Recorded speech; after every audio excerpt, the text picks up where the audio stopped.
This is Can I Laugh on Your Shoulder?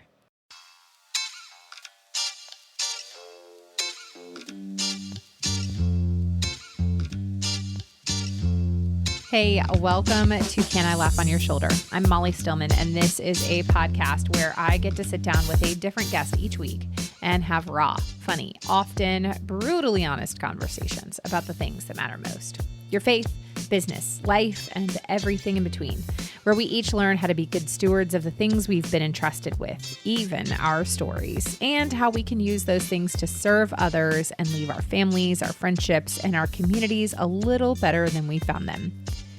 I want to create a space where people are unafraid to be themselves and unafraid to ask the questions the rest of us are thinking. My goal is to make you laugh, cry, and laugh till you cry. My guest this week is Dr. Emily Smith, also known as your friendly neighbor epidemiologist. She is the author of The Science of the Good Samaritan, Thinking Bigger About Loving Our Neighbors. She is an assistant professor in the Department of Emergency Medicine and Surgery at Duke University and at the Duke Global Health Institute. And during the COVID pandemic, she also became known as the friendly neighbor epidemiologist through her social media outlets, which reached over 10 million people. Before joining the faculty at Duke, she spent 4 years at Baylor University in the Department of Public Health and was a research scholar for 2 years. She received her PhD in epidemiology from the Gillings School of Global Public Health at Carolina, UNC Chapel Hill, and an MSPH from the University of South Carolina. She's been married to her pastor husband for 20 years. They have 2 incredible children and a spoiled golden retriever and a very friendly golden doodle puppy. Her new book released this month, The Science of the Good Samaritan. And today we are talking all about that, the science of the Good Samaritan. But man, I am telling you, this conversation was so good. Emily is brilliant. Number one, she's just one of those like real smart people, but she's able to take very complex things and make it in a way that we can understand it. But her heart is just huge. And I was really encouraged by this conversation. I really loved the way that she approaches things with love and care for others and for differing opinions and perspectives. And oh my goodness, I really adored her. And I really hope that we can continue to be friends. I think you're going to love this conversation. So without further ado, on to my chat with Dr. Emily Smith. Well, today is a very exciting day. I have should I call you Dr. Smith? Dr. Emily Smith on the podcast today. You may know her as the friendly neighborhood epidemiologist and also new author of The Science of the Good Samaritan, Thinking Bigger About Loving Our Neighbors. But here's the thing, is before we get into how smart you are and all you know and all those things, I have some questions, okay? Yes. So here's the thing, Emily, is, we live very close to each other. And so Yes. I was like, man, I wish we could do this in person. We could just hang out, but that's okay. Yeah, Yes. you're right down the road from me, like probably 10 minutes from me. What? I'll be there in just a minute. Hold on. I know, it'd be great. But here's my question, is your PhD is from the University of North Carolina at Chapel Hill, go Tar Heels. And you work at Duke. And so I know where this is going. I have questions. So are you a Duke fan? Are you a Carolina fan? Are you Switzerland and you're just neutral? Yes. Emily, I have questions. And so I need you to explain to me how this works. Maybe I need to know, what color blue are you? Maybe I need to know that first. I'm a Tar Heel blue. Oh, you're totally, okay. So I can Heel. answer that way. Just kidding. I know. I am both, and maybe that's like my book, and also is all throughout the book. So one institution gave me the PhD that got me a job, and the other's paying my paycheck. So I'm like, go all blue, which is my personality too. Anyways. Hey, I love it. So you're Switzerland. You're neutral. I am. Yes. Which is rare. Like, you're a rare find, especially in this area. I mean, it's people have their opinions. Oh, for sure. I will just hoop and holler for You're all like, people. Go team. Go team. Yes. And I love watching sports. Yeah. So it's not that I just don't care. I do care. I just want everybody to win. You just want everybody to win. I love it. Yeah. It's fantastic. It's really funny. So you're different than my friend. So my daughter's best friend from school her mom. So like, my friend, but we became friends because our daughters were friends. It's that kind of thing. Yeah. Not that we were friends and then our daughters were friends. In any event. So she is an enigma, an anomaly. I don't really know how you want to describe it. So she went to Carolina for undergrad all 4 years, but is a diehard Duke fan. And I do not understand it. And I'm like, wait, so like you didn't go to Duke, but she grew up in Durham. So that's part of it is she was like, she grew up a Duke fan, but then Duke was obviously way too expensive. So she went to Carolina and I was like, how did you not? But I was like, you didn't go to a game? Like you didn't, but she said she never bought a single piece of paraphernalia. Student. Oh, yeah. Isn't that crazy? Yes. I'm like, I don't know who you are. It's something about the water here. it either makes you go opposite or all people or I don't know. Really hardcore one side. I know.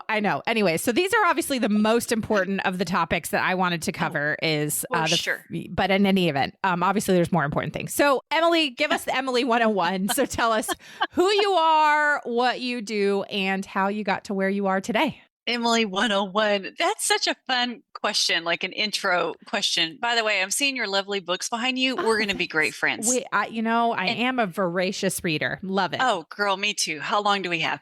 And your bio describe yourself as a loud laugher. Is that right? I am. Come on now. We're totally going to be friends. Yeah. See, both my parents were recovering alcoholic Irish Catholics. And so there's just a lot of loud laughter in my genetics. And it just is what it is at this point in my life. And I'm 38 now and it's just, it's not going anywhere. So yes. I love that. I mean, if there is an Emily 101, I feel like that I've embraced that more the past couple of years. Perfect. Through in this book too. I feel just fully more of me than probably I ever have, which includes lots of joy and try not to be ashamed of it. Yes. Not be embarrassed by it. Let's do it. Like you said, I live here in Durham. Been here I got my PhD from the other blue. Depending on who's listening, right? No, I'm kidding. The right blue, the other blue. And we were here for 4 years. My husband is a pastor. So he was a pastor here in Durham of a small, great church. Then we were in Texas for 4 years and then back. So I would say I've been at Duke since like 2016. Physically or non-physically, but all of my research stayed here. Yeah. I'm originally from a tiny, tiny town in eastern New Mexico, which is 10 miles from the Texas border. So it's really West Texas culture. Right. When you think of oil field and flat land and great people. Right. And just grew up in the church. My parents were worship leaders at our church, a charismatic church, and I married a Baptist pastor. So it is fun. Naturally. Yeah, for sure. Yeah. And now we go to a liturgical church and I'm still trying to figure out, when do you sit down and when do you stand up and get it wrong all the time. It's fine. We're working on it. But we were also the house growing up where missionaries came and stayed. And so I just grew up wanting to be either a missionary or Sandy Patty, like little girls growing up in the church too. Wrote her a letter at 11, haven't heard back. It's fine. Maybe this book will launch Sandy Patty, my 10-year-old heart. Sandy Patty. Yeah. But I would just ask the missionaries, questions about where they've been and what they are doing and why they want to do it. So I've just loved people in the globe for a long time. Fast forward to college, and I went to a really tiny college in Plainview, Texas, called Wayland Baptist University. And I met my husband there. But I was pre-med because I knew if I wanted to do something around the globe, it's probably going to be helping people with health. I loved science. If you read the book, you see the best picture of me by my science board, like modeling by it. Bless. I was so proud of that thing. Yes.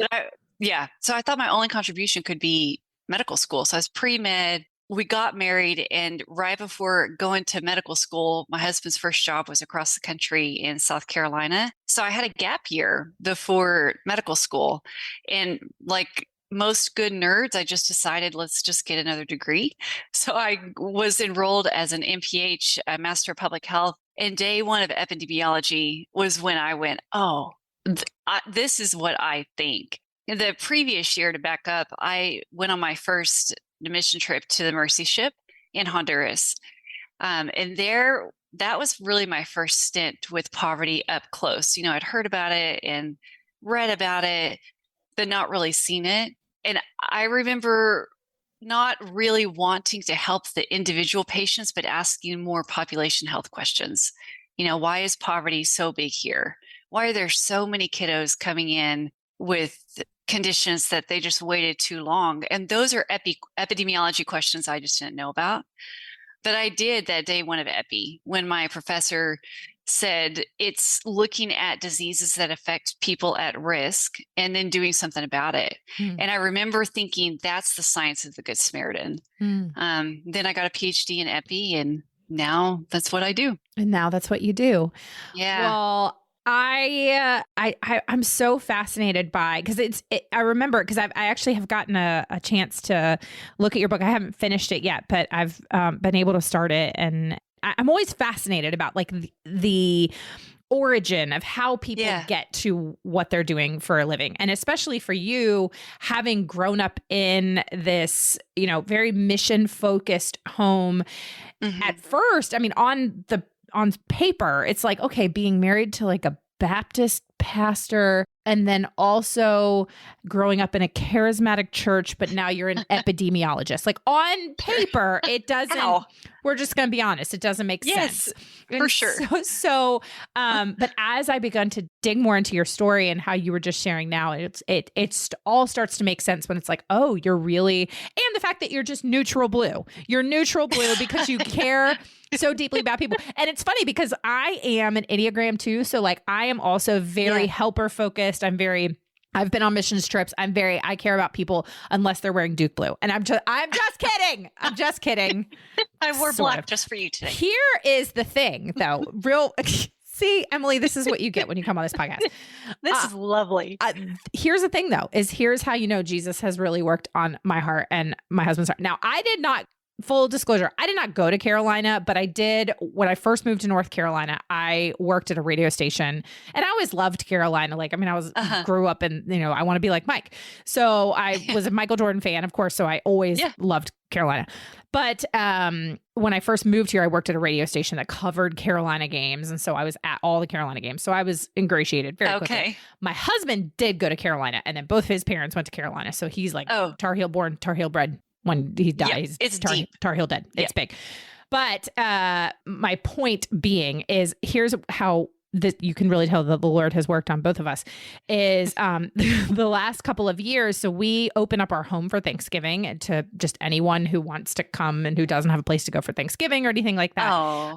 And we got connected with an organization that works with international students who are here studying abroad and who have for sure never been to an American Thanksgiving, but, they're not going to fly back to China or India or wherever for Thanksgiving because, well, one, I mean, it's not a big deal for them.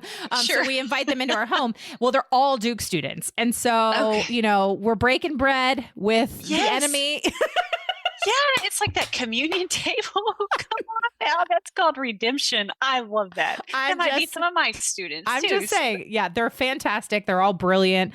But I remember in the spring of 2022, during Mike Krzyzewski, like we had dinner. We had some of them over for dinner the day of the last game that Coach K was coaching in Cameron. And I just would like to reference back to the scoreboard of that game as to who won that game. And we dined with Duke students that day. So it was, the gospel really is just at work. Man, transforms us. We are done. Yes. Your mic drop. Exactly.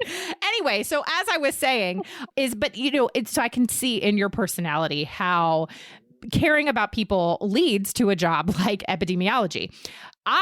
That's not something you want me doing. But I love, there's a story you tell, and I want to kind of lead this off into our discussion that kind of leads, really is the heart of your book, but also the heart of just what you do. And it's this question, there are two questions asked, and this is right at the beginning. And I love the way you start this book. And the two questions asked in the story of the Good Samaritan, and how those two questions really are the basis, the foundation for everything that you do. And so can you tell that story and unpack that a little bit? Because I think that really does give us some lenses to look at this through. Yes. Yes. And before that, I think about the enigma of being a pastor's wife and a scientist is not lost on me either. Yeah. Oh, yeah. Big time. Yeah, it is. Yeah. I mean, typically they just do not fit together. Which is why the book was, I think, important to write more from the personal perspective, because to me, it's hard to disentangle the two. So I wanted to get to write that out as well. But I've gotten a lot of that. Like, wait a minute, who are you? And yes. So the two questions is the story of the Good Samaritan, where a lot of people are familiar with it. That I have read that probably a billion times since a little kid, and I just missed the two questions. And then, well, let me just tell it, and then I'll tell you the last part. So there's a guy who comes up and ask Jesus, all these type of questions. And then he finally says, who is my neighbor? And instead, Jesus did his whole Jesus thing where he judo karate answered that with a non-answer, either a parable or a question. And he decided to tell him a story. So he tells the story of a man who's hurting on the side of the road and two people walk by. And he's very specific at what he said in the story and what is not said, which I think means something to us. But those two men that walked by were identified as religious leaders. And I think, they could be representative of power and privilege of that day. And we don't know why they didn't stop, but they didn't stop. And then there was a Samaritan that walked by and he just stopped and helped the man. And not only that, and this is the part that I missed growing up, he bandaged him up. He took him to a place to recover, and then he paid for all of it. I mean, he valued the health of that man more than just a Band-Aid or acute needs. And so what made that man stop? So anyways, Jesus finishes that story, and then he answers the man's first question, who is my neighbor, with who was the neighbor? And to me, I think the postures are different, because it feels like who is my neighbor could be asked of what is good enough to be good enough. Is 10% of our tithe fine?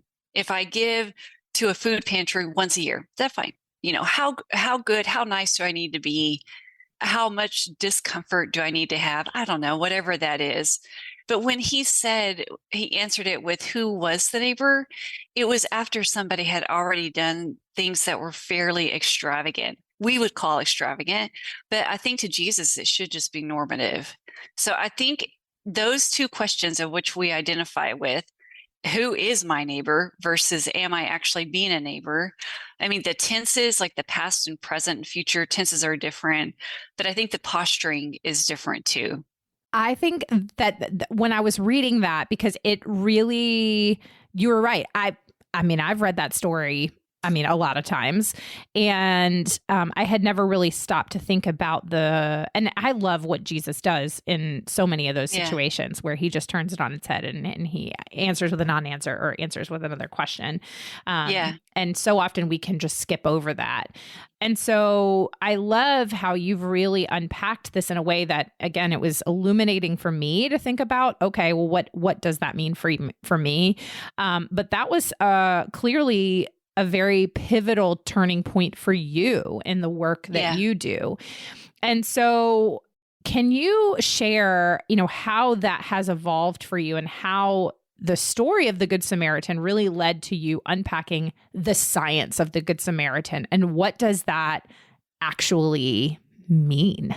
Mm-hmm. Yeah, that's a great question. That day one of epidemiology, when my professor was talking about it, he's very excited and a huge advocate anyway. So he kind of hooked me that way. But when I realized epidemiology is the science of the Good Samaritan, it's a science of quantifying who is most at need so that we don't walk by. And so for me, the centering, the starting point, the normalization is the margins. And that's why it feels like it's the story of the Good Samaritan just naturally, because the Good Samaritan story starts with the margin. Jesus certainly started with who was on the side of the road and using that as a depiction of who neighbors should be. So it feels very natural as a person of a Christian faith to do the type of science that I do. because it's quantifying those that are typically overlooked. My day job is working here at the Duke Global Health Institute, and we are trying to go to find who is most at risk of children not getting health care when they need it. And so in a lot of places, that is going to the margin of the margin of the margin. In places like Somaliland and Burundi, which are historically overlooked. And we can talk about that history because it's in the book too, but they're still overlooked. And that has ramifications of them being a very poor country of no fault of their own. So my job as an epidemiologist is to measure that correctly so we don't walk by with policies or with money and aid. Yeah. Well, can you unpack, because I do think that is an important piece. And that's one of the things too, that you talk a little bit about actually in chapter 6, which is titled Unknown is the New Fame. And you tell that story of when you go on, when you spent the time on mercy ships, and you talk a little bit about that, but I think that is an important point about the history of this and how we really, in order to move forward and in order to care for the people who are on the margin of the margin of the margin, we have to make actual structural and systemic changes because historically we haven't done that. And so that is what has landed us in the position that we are in, and these people in the position that they're in. So can you unpack that a little bit? Yeah. And the point of the book, you will hear, and also throughout the whole thing, because how do you become a neighbor that is more than just a good enough, who is my neighbor person? I mean, anybody can give food to a food pantry, and I think we should, or, give money to whatever once a year, or donate clothes. That's fine. And also be the type of people who on a normal Tuesday stop on the side of the road on whatever that looks like for them when someone's hurting, because something intrinsically made that man stop. If I think Jesus would have pointed out in the story if it wouldn't have just come from the inside of him. So how do we become those people of neighbors where it just happens as naturally as just breathing or laughing or talking? Yeah. And that's what the first part of the book is how do we center our hearts and our minds correctly so that it just comes, naturally to us. And a lot of that is what you just said. It's recognizing the history of a place or a people. I think it makes us better neighbors. Right. And to give you an example of that, so I tell a story in 1885 where there's 14 all white men around a horseshoe table. This was in Belgium. And they had a huge map of Africa on the back of the wall. It was only high-income countries that came, though. No one from Africa was there. The Sultan of Zanzibar requested to come and was denied, basically. So at the end of that meeting, it's called the Great Scramble. The African continent was spliced and diced between those 14 countries, and that was colonialism. Basically, who got what part of Africa? The problem with that is they spliced and diced the continent in ways that were not along just natural, the people that were living there. And so groups and communities and families were just broken up between two different countries that had never entered the continent. If you fast forward now 100 plus years, the spaces and the lands that were cut up the most have the highest rates of poverty and the most unstable governments still. And I think that's important for us to know, because sometimes in American or in Western spaces, there's so much shaming that can go on to people that are poor or countries that are poor. I mean, we hear a lot, pull yourself up by your bootstraps or something here. Just get a job. I hear that too. Yeah. And gosh, it is, if we can get rid of that shaming, I think we can understand the systems that support or do not support people. And it makes us better neighbors because we do something about it. The other story, that's very, for a lot of people, they probably won't go to Africa, but just here in Durham, where you and I are at, if you look at redlining, if you go back, into the 60s or 70s, you've got, or 50s actually, I think here in Durham, the neighborhoods that were redlined and not given mortgages basically were predominantly or exclusively Black neighborhoods. They weren't given those. If you actually go back and look at the charts or the mortgages, why they're denied, horrific things were written on them about a whole people group, not because sidewalks were bad or something that were written on it. So if you fast forward to nowadays, those houses in the red line neighborhoods compared to predominantly white neighborhoods are $40 to $50 to $60,000 lower in equity with the exact same square footage, trees, everything. Yeah. So that harkens to people either being able or not being able to build generational wealth. And I think when we understand that, it helps level the playing field, just like I think it's level at the foot of the cross, and understand people more. I think it should also make us say, well, what can we do about that? Those are two really great points. And again, I mean, going back to even just hearing your story and how you got into your line of work. So once you really got out of schooling, which it's a lot of schooling for what you do. Sure. And once you got out of schooling and you got really into the workforce and really beginning to work out the things that you learned, at what point did you start to feel like, okay, I think this is an area that I can actually make a difference? And you weren't, because for no matter what field or career you go into, whether it's teaching or it's, the financial world, like once you get out of school and you're kind of finding your footing, it's hard to sometimes you feel a little wobbly once you're in that career. At what point did you feel, okay, I think this is the lane I'm going to stick in? And what was that? Well, the work that I was doing in Somaliland, we were there for 6 years, just working hand in hand with the people on the ground of the children who need surgical care. And it was the data that led me to, oh, this is my lane. Because you tease out the data and you get to one margin, and then you go to even further to answer the question. So to give you an example, we found that there were quite a bit of children who were not getting to care when they needed to. So by the time they actually got to the hospital, it was too late to fix whatever condition they had. A lot of them were congenital anomalies that needed surgery real quick. But then you find out where they live. Most of them lived really far away from the hospital. And then you talk to the families and you realize it's an issue of poverty. So it was almost trying to get to the depth of the story and honor their story that I just remember thinking, well, poverty is kind of the root of all of this. And that is the lane that I wanted to get to. So it was all the way back to the home when you flash forward that way. But because of those findings, we also started advocating. I say we, the groups I was working with, or I still am, advocating for the inclusion of children's surgical care into universal health coverage schemes. So what that means is, you have, same in the States here, if you have insurance, certain things are cut in or not. You pay out of pocket money for things that are not covered. Largely what is not covered in low and middle income countries are like surgical care or cancer, and it was bankrupting families. And so we started advocating for it, and they had an opportunity to actually go to the United Nations and advocate it from the floor of saying, we need to take care of these kiddos better and protect them from poverty. So I loved that. I mean, the pictures of that is in the book as well, of being at the UN with my favorite collabor friend.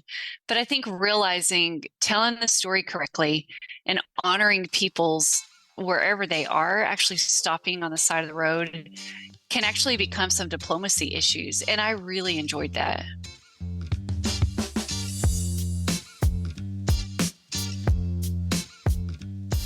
I'm going to take a quick break from my chat with Emily to let you know that my new book, If I Don't Laugh, I'll Cry, How Death, Debt, and Comedy Led to a Life of Faith, Farming, and Forgetting What I Came Into This Room For, is now available for pre-order.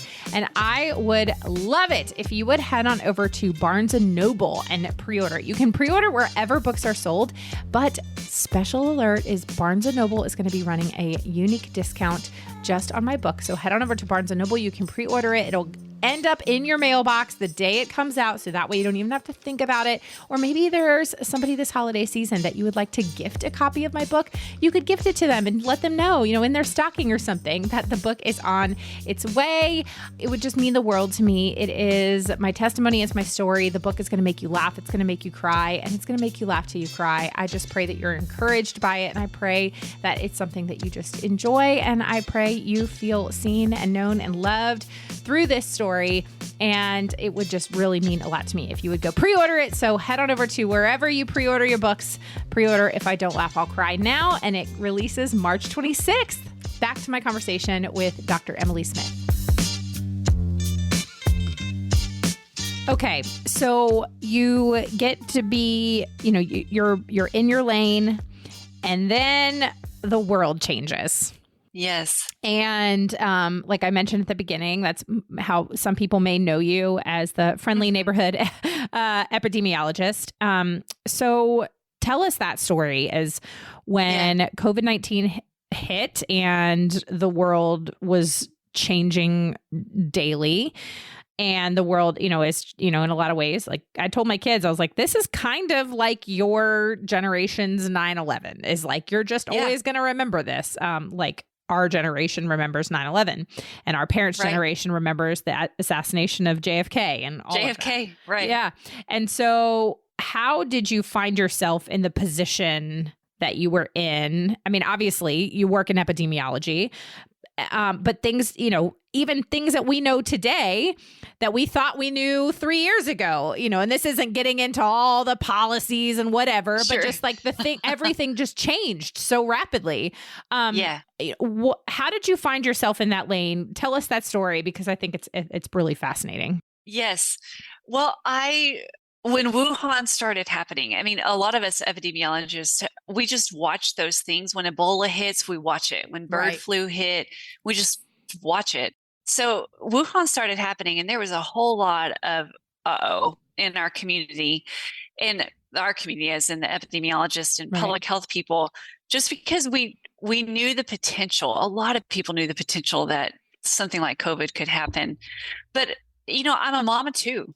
And we have a golden retriever. Like, I'm as normal as can be. And people, my real life neighbors and family, were asking, what does flatten the curve mean? Or do I need to buy 1 billion bags of chicken nuggets to stock up, or toilet paper? I mean, we all remember those days. Oh, yeah. So I started the Facebook page, Friendly Neighbor, not Neighborhood. There's another Friendly Neighborhood epidemiologist, and she's lovely, but I'm the neighbor. Yes, that's right. That's right. Yes, totally good. Friendly, just because I am a helper, and I'm very friendly. Like, if I sit by you on a plane, I'm just sorry about that. I also wanted to tell people in the friendliest way to help with the fear, help with the science. I almost felt like I could roll up my sleeves and be like, I got this. Yeah. This is my lane. We're going to do this together. At that time, I thought it was going to be for a month, like a lot of us did. Yeah. And then neighbor, because I knew COVID was going to be different than Ebola. Both are awful. Ebola, though, when somebody is contagious, you kind of know that they are already sick, because they are very sick. With COVID, you don't know that you can spread it. You don't know you're sick yet. You've got a couple of days where you can spread the disease before you even start getting a sniffle. So it would rely on us neighboring one another well. It was named because of the science of the Good Samaritan, like be a good neighbor. I'm also a person, a pastor's wife. And so I thought this would be a chance for the church to really surround not only one another, but those most at need. And because of my work, I knew that the most at need were going to be vulnerable because of health conditions, but also because of poverty or lack of healthcare access. Yeah. And because I work around the globe, I knew that something like COVID could easily become a pandemic around the globe, not just localized. And so that would really require us to neighbor one another well. So anyways, I started it, and who followed me was like my mom and her friends and a couple of my friends. My son was asking the other day, Mom, do you remember when you had 50,000 followers? I was like, buddy, I remember when I had 500. And I couldn't answer comments as much as I wanted to, right? Because before, I just want to give a paragraph. So I started speaking in to help. We made a video for kids on what flatten the curve means with Hot Wheels. With my own children, to help kids not be scared. We had to take it down because of security risk, but we were really just in it with the other families. And then when it started getting weird, faith over fear stuff, when some people in the church were saying, don't wear a mask, have faith, I was thinking, what in the world is happening? Because I know the science is, no, we do need to protect one another and masking his work. And I think that's being full of faith is masking. So I started writing about that to try to help pastors and, people of faith redefine what it meant to be a good neighbor in solidarity with one another, not as individualistic. And that's when I started seeing it go viral in the best of ways and in really bad ways. So the growth happened there. Then George Floyd was murdered, and we talked about that. January 6th happened, and we talked about that. Big prayer rallies were happening around the nation. And I was saying, gosh, as people of faith, I do not think that is faithful. And so it really seemed to resonate people and just grew and grew and grew. Wow. Well, how did you, because the reality is, I've, the nature of what I have done in my career has been primarily on the internet for a very long time. And while I do not have a hundreds of thousands of followers, I've been living and working my life partly online, not initially even intentionally, because I started a blog before people even knew what blogs were. I remember in college when my roommate was like, "What is that? What are you doing? Why are you doing that?" But with growth of anything, and then of course when you're doing things online, I always say that the finest folks of humanity live in YouTube comments. Oh, sure. The finest of our... With as much sarcasm as we can. The finest of people live in the comments of YouTube.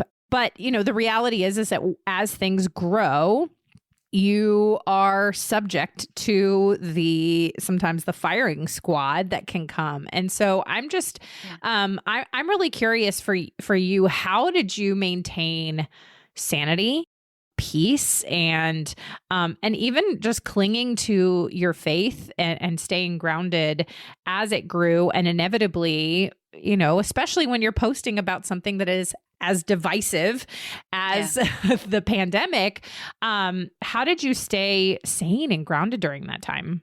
Gosh, well, I'll answer with I did and I didn't. Yeah. I think it was happening so quickly, and I was writing, I wrote daily, for I think 500 plus days in a row without taking a break, certainly nearly on the weekends, unless there's something big, but it just came very, very quickly. Even the growth came quickly. So I don't think I quite knew what was happening at the time. I for sure was not prepared for the best part of the interwebs that you were talking about at all. Had I known, would I have done it? I don't know. I think in a couple of years, I'll be able to say yes, but I don't know. And so there is some good of not knowing, and the rapid fire that I was just having to talk. I think the rubber hit the road on the cost of what it means to be bold on how I thought being a neighbor looked like. One day my husband came in, and this is during, when everybody was just home, and he handed me a piece of paper that he had found in our mailbox written, in marker of like red and black color, just full of Bible images stuff like the mark of the beast, and also laced in with some really heavy threats to my family and to me. And I just kind of ran out of the house thinking for some reason they would still be there and that I would do something. Yeah. But the mama bear in me just went, no, because until then, people can say horrific stuff online. And I do want to say that is awful. I had people already sending pictures of guns or Holocaust imagery to me.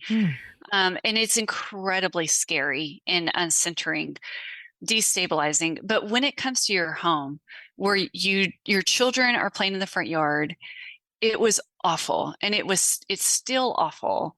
And that started a little bit more of people that I knew, either people in my neighborhood or at my church, or we were in Texas at the time, in my city, sending just horrific stuff about me and my kids, about my kids, like hurting them. And that was really hard. I think, how did I keep my sanity during that time? I thought that it was going to end at some point. And so I just kept going.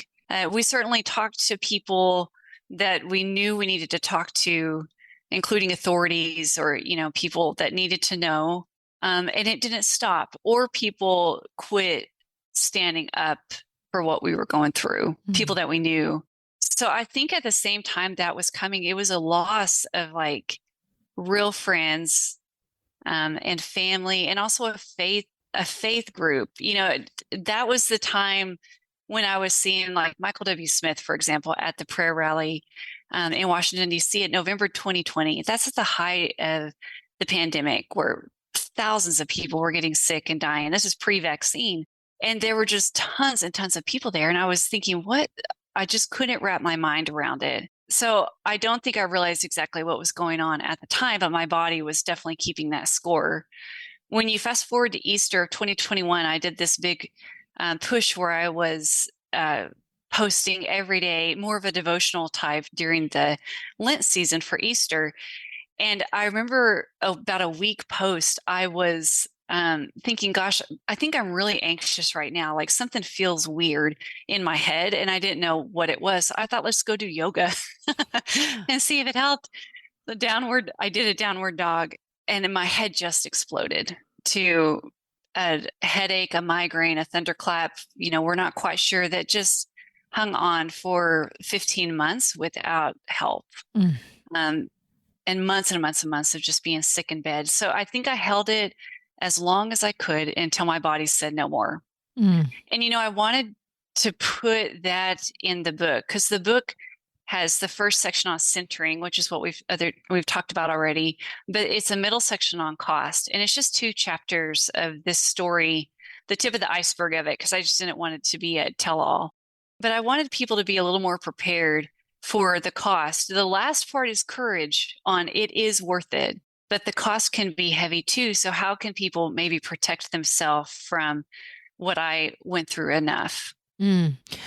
Well, first, thank you for sharing so honestly and vulnerably, because I know that is challenging and that is really hard. And, as you were talking, I was just thinking about the fact that and I don't know if you've thought about this, and if you have, forgive me. But as I was listening, I was just like, there was a time where you were the person on the side of the road.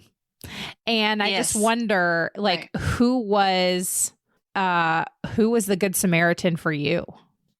Well, that part will make me cry and laugh. Oh, Lord. I mean, I think I even have in the book, I found myself, the Good Samaritan story had come full circle to me. Yeah. I think my husband, bless it, he was on the side just with me, but he was certainly, he had to shoulder a lot of that with the kids as well.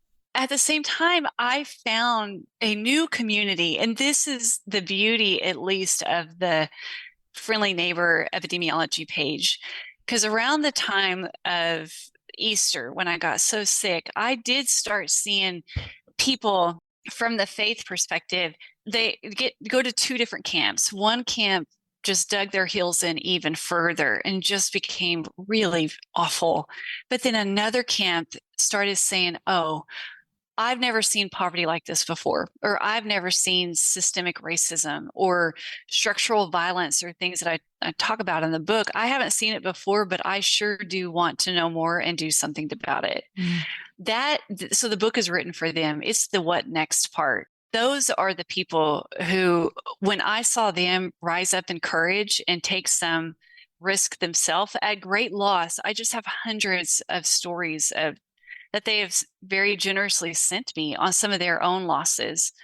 It helped me rise in my own courage. It also helped me realize there's a whole other group of people that I can be friends with, or I can worship with, or, that will come along beside me. And that was very needed, because I just felt like I had lost more than gained. And for a while that was true, but I think they were the ones on the side of the road to pick up and to help. And in a large part, that last part of courage was written for them and what they showed of how can we actually show courage in our everyday life? Well, that was going to be my next question is, even though, yes, COVID is not going anywhere. But in a lot of ways we are on the other side of the pandemic. I think people would say that for the most part. I've had COVID like 3 times now at this point. Oh, no. I've just been like, I'm sorry. but now at this point, I'm like, I don't know. The flu's worse for me at this point. But I'm like, my immune system is so like, we're doing this again. Okay, cool. In any event, I understand that that's not everybody's story. But I like how you said that the what's next. And the other thing too is, and I think even unrelated to pandemics. Okay, let's just look at this from living the Christian life. The importance of living and walking out the Christian life, pandemics aside. How do we best look at this from a practical perspective? Because I am not an epidemiologist. My husband, not an epidemiologist, although like he probably could be. He's very smart. He can just do like whatever he sets his mind to. But he's a financial advisor. So not an epidemiologist. He likes numbers. He does like numbers. Yeah. So, right but how do we as believers, as Christians, walk this out and answer those 2 questions? Yeah. And and how what is next for us? What does this look like on a very practical, fundamental level? Again, pandemics aside, but just going about our Christian lives. Yeah.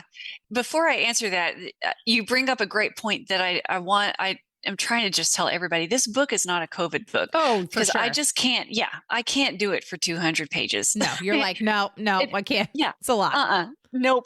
And you are right that we are past the hardest, like the scariest part. It is. Anyways, it's just not a COVID book. So I don't read those because I can't handle it. So I'm not going to write it. It's also not a science book. Yeah. So you don't need to know about the Krebs cycle to be able to read it, but it's also not a faith book. So I just it is a Christian faith that I write from, but at the beginning of the book is where you can see the love your neighbor through the 5 major religions. And then at the very bottom is my kid who said, just being a good neighbor, that's a good human. Mm-hmm. He said that during the pandemic. So that's my little disclaimer of what it is or it's not. Yeah. I appreciate that. That's good. Yeah.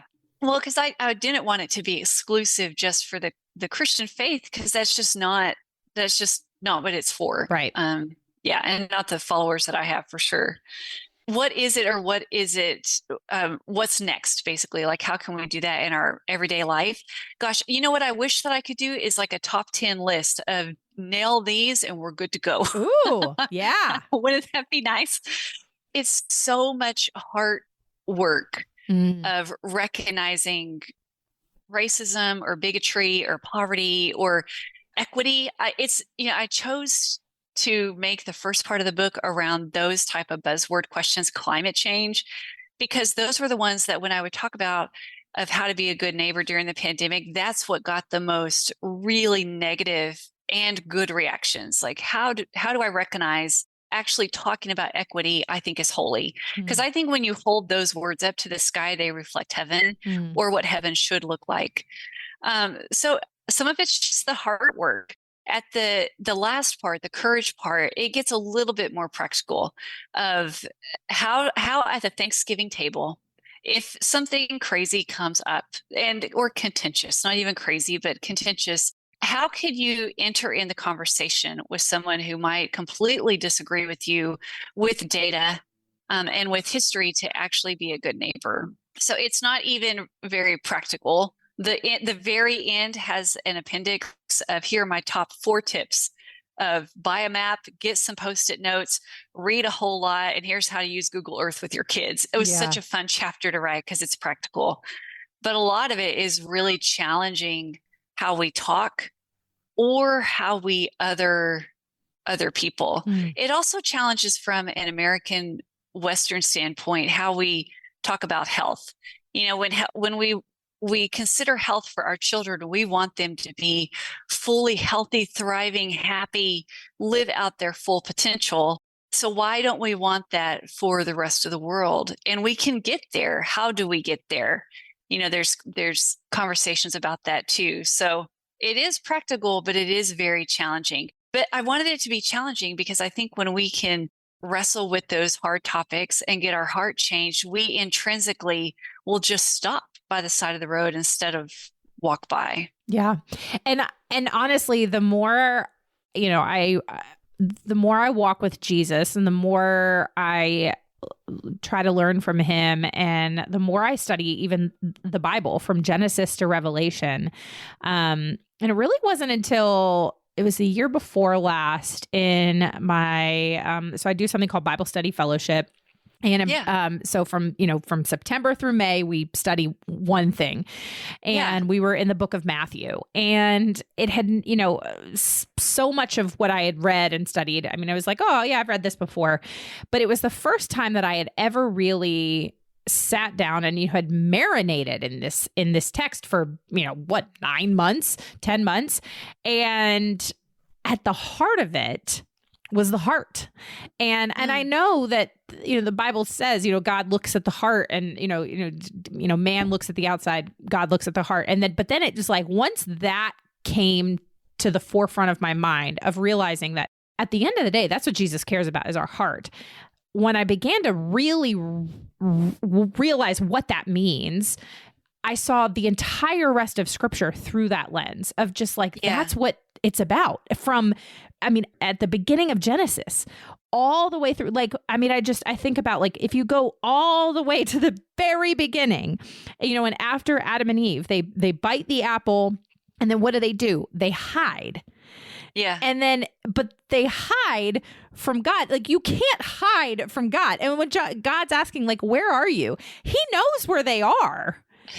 And sure. But it is a heart issue. And it is really not, he's not asking, where are you physically? He's asking, like, where's your heart right now? And your heart is not centered on me. It's not focused on me. It is now, your heart is focused on shame and embarrassment and running. And then that thread just goes all the way through. And then we look at Jesus in the Gospels, like, he knows the hearts of everyone he interacts with. And, I think about even like this week, I was studying the woman at the well, who was a Samaritan. And so I see a lot of those common threads when he's looking at, the heart of these people. And he's looking at the heart of this woman. And on the surface, she was on the margins. She'd been divorced multiple times. She was a Samaritan. So she was already like a political outcast, because the Jews hated the Samaritans because, they had intermarried with people from other religions. But at the end of the day, like, he knew her heart, and he knew about her heart. And so when we really begin to examine our own hearts, which can sometimes be, well, not sometimes, is really challenging, because when we sit and we're honest with ourselves about, like, am I actually being a good neighbor, or am I actually thinking about other people, or am I just thinking about myself, or how this is going to look, or whatever? And we examine our own hearts, and we take a self, a personal inventory. That's where sometimes you uncover things that you don't really want to uncover, but then you can really begin to do real lasting change, because you can change behavior, but if you haven't actually changed the heart, the root of it all, then you really haven't accomplished anything. Yes, which is why I was so adamant on that first part of the book, because the first part is about centering correctly, because then we get it all right. It's the and also. Mm-hmm. It's given money, but it's and also everything else changes so that we just live a life of neighboring. Man, Emily, this has been so good. We are running out of time, and I could just ask you 157,000 more questions. But before we go, are there any kind of final thoughts or words of wisdom? I love your chapter on wisdom, worship, and Olaf. And we didn't even really get to even talk about all that. The story of Nehemiah, so good. So basically what we have to say is everybody needs to go get this book and read it. And I love the disclaimers that you provided. But lastly, any words of wisdom that you would share? And then obviously, how can people best connect with you, get your book, all that? The last thing I would say is I hope the book makes people laugh, for sure. Yes. Because there's a lot of, but I also hope it helps with some courage, because it is hard to live a life of neighboring.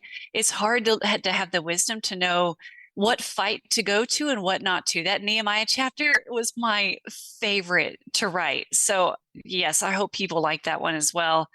But there's only so much that we can do. At the same time, that's our fish and loaves that can be multiplied. I've just been thinking about that a lot lately. And so I hope people just have courage to be fully them, knowing it's enough, but knowing it is also like enough, And it's also a neighbor. I just think more and more people have a heart that they want to be a good, real neighbor. At the end of our life, who was the neighbor? I want it to be me, instead of always asking, am I? Who is my neighbor? I want to ask the right questions. So I hope it gives people courage to be able to do that with some laughter along the way. And I'm on all the socials as Friendly Neighbor Epidemiologist. I also write long form on a Substack for people. I do what's called a Neighbor Tuesday, and I just write how to be a neighbor in our world today through data at the most random of days, which is why I chose Tuesday. Oh, I love it. Emily, thank you so much. And we should get lunch soon since we live so close.